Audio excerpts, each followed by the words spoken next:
This is Dr. Trevor Garnett coming to you from the 15th International Workshop on Plant Membrane Biology. Nitrogen and phosphorus are the most important fertilisers for cereal farmers in Australia and worldwide. They're the nutrients that are required most by plants, and hence the ones that we have to add the most of to plants to make them grow well. We won't get good yields without adding large amounts of nitrogen and phosphorus fertilisers. Currently in the world there's about 100 million tonnes of nitrogen fertiliser added to maintain cereal crop growth.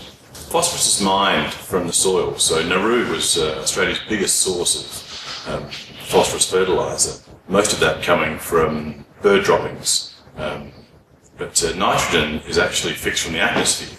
78% of the atmosphere is nitrogen, but that's unavailable to plants. But using industrial fixation processes, we can produce nitrogen fertiliser from this. The unfortunate thing is that it uses a lot of energy to do so, and that comes at considerable environmental and financial cost. Roughly 4% of the world's energy usage is fixing nitrogen fertiliser, so that's a huge impact.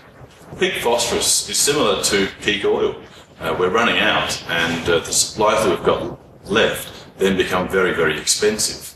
It's estimated that in the next 50 years we'll need 150% more phosphorus fertiliser, and we've got less phosphorus fertiliser available, and the quality of that fertiliser is becoming less. So we're going to have a huge increase in the cost of phosphorus fertilisers related to that.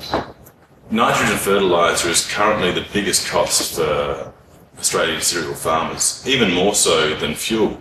Now that's going to get even worse in future, especially when you've got phosphorus coming in on top of that.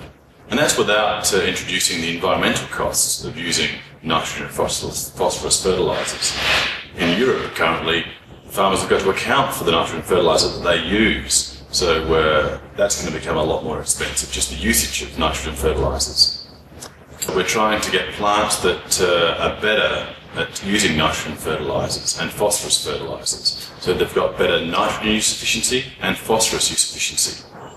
And that means better plants, in that they can take up more nitrogen and phosphorus from the soil, but also plants that can use nitrogen and phosphorus better, so more efficiently, so that you can get more yield with the same amount of nutrients.